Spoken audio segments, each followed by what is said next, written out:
Time now to check out Honda's 1993 CBR1000F.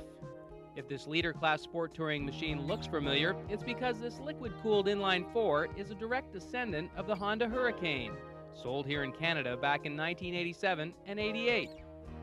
Since then, Honda engineers have refined the CBR by redesigning its frame and bodywork while adding wider wheels and radial tires.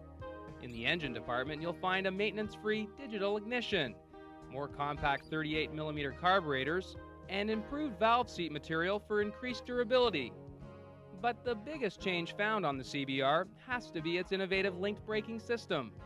Unlike linked braking systems we've seen in the past, this new design utilizes a second master cylinder and a proportional control valve that allows all three brake calipers to work together when either the front lever or the foot pedal is applied. Now, ABS it ain't, but under hard braking, this new system does help to limit fork dive, and that helps the CBR maintain its chassis attitude, which means you should be smoother during transitions from braking to cornering. This week, we invited contributing editor Larry Tate and a guest to sample the new CBR to get their impressions of Honda's latest approach to the sport touring equation. I'm extremely impressed. It's very smooth, very powerful. It's intended to be a sport touring bike rather than a pure sports machine, and I think it fits that role pretty well. It's a very impressive motorcycle, very smooth, very seamless.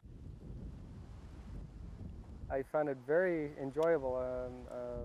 When I first sat on it this morning, I had the impression that it was a very big bike, and it seemed to have a lot of weight. But once I was underway, I couldn't get over the feeling how light the steering was, and it seemed to be fairly responsive. And it wasn't until you're sort of really in the corner, banked over, that you noticed the weight of it.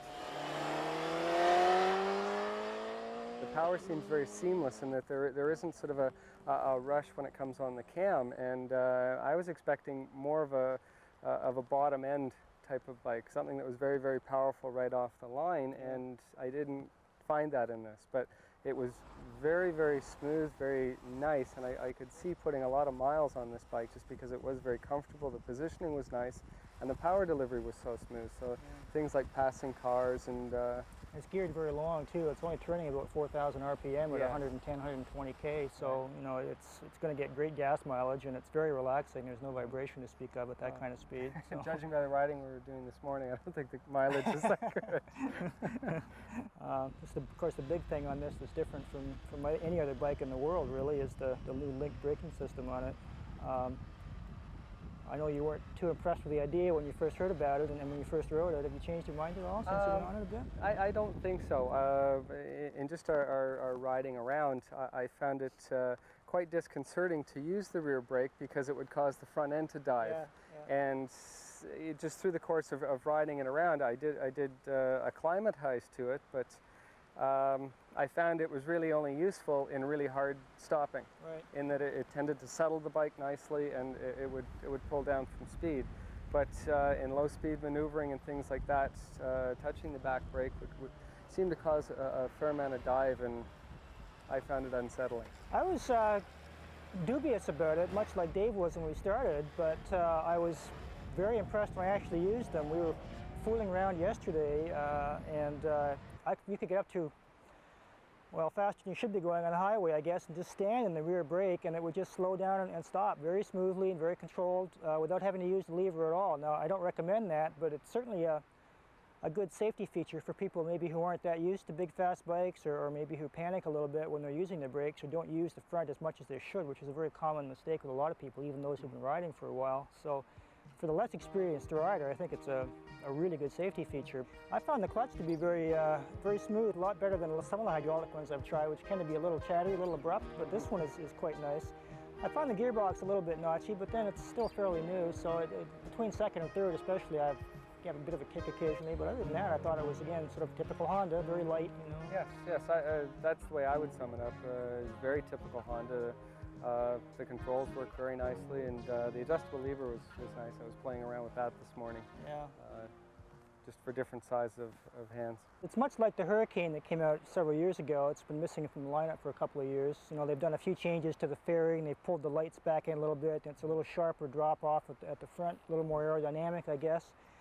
I found the fairing to be pretty good, actually, quite effective. You're a little different height from me. Yeah, I'm a little taller than you, and I found I received a lot of wind just on my shoulders, and I assumed it was coming up here. So I don't know if I like the height just aesthetically of the windscreen right now.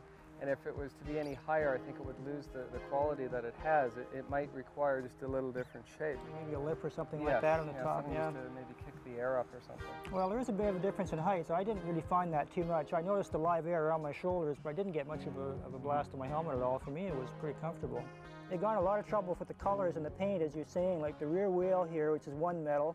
The exhaust canister is something else again, and then there's this plastic here, and somehow they've managed to get a very close match to this sort of blue metal flake on it, which is really quite wild. I was quite impressed. I think the bike aesthetically is very pleasing. The graphics are quite subtle in comparison to what else is out there today, and even with the day glow orange, it's still subtle. Yeah. Well, everything needs a little hit of color, but you know, I'm wondering. I still have a problem with the clear over decals. Oh yeah, right.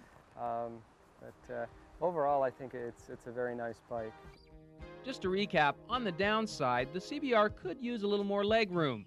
David had hoped for a little more punch in the mid-range, and we did notice a little buzz in the bike's bars above 5,000 RPM. On the upside, the CBR's fit and finish scored an A+, the suspension was spot on, and although the link braking system drew mixed reviews, Larry felt intermediate riders will find the system a total plus.